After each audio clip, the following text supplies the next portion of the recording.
नमस्कार दोस्तों, मैं डिम्पी यादव आप सभी का बहुत बहुत स्वागत करती हूँ। दोस्तों, आज मैं आप सबके सामने एक पचरा लेके आई हूँ।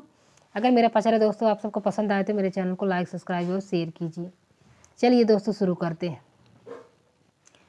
पाथरा कटाई मैया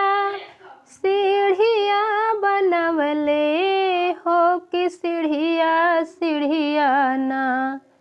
हो कि सीढ़िया सीढ़िया ना मैया मोरी करैया से ननवा हो कि सीढ़िया सीढ़िया ना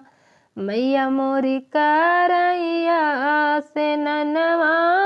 हो कि सीढ़िया सीढ़िया ना कई के आस ननवा मैया चलली भवनवा हो कि देवई लागी ना हो कि देवई लागी ना ओही अंधन के नयनवा हो कि देवई लागी ना ओही अंधन के नयनवा हो कि देवई लागी ना पाथरा कटाई मैया सीढ़िया बनवले हो कि सीढ़िया सीढ़िया ना हो कि सीढ़िया सीढ़िया ना मैया मोरी करैया से ननवा हो कि सीढ़िया सीढ़िया ना कई के आस ननवा मैया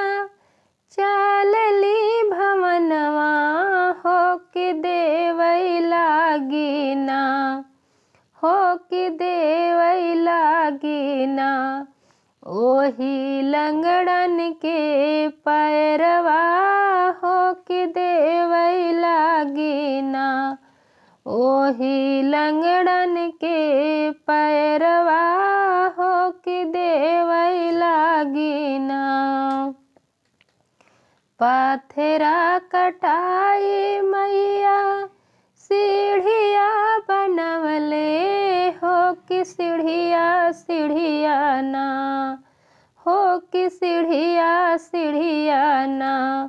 मैया मोरी करैया से ननवा हो कि सीढ़िया सीढ़िया ना कई के आस ननवा मैया चलली भवनवा हो कि देवई लागी ना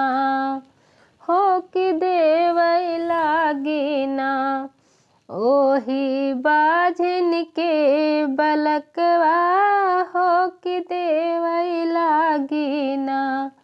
ओही बाझिन के बलकवा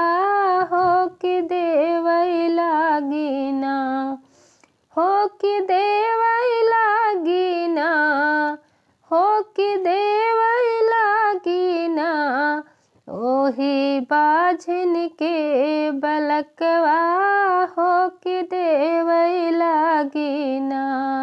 ओही बाझिन के बलकवा हो कि देवई लागी ना।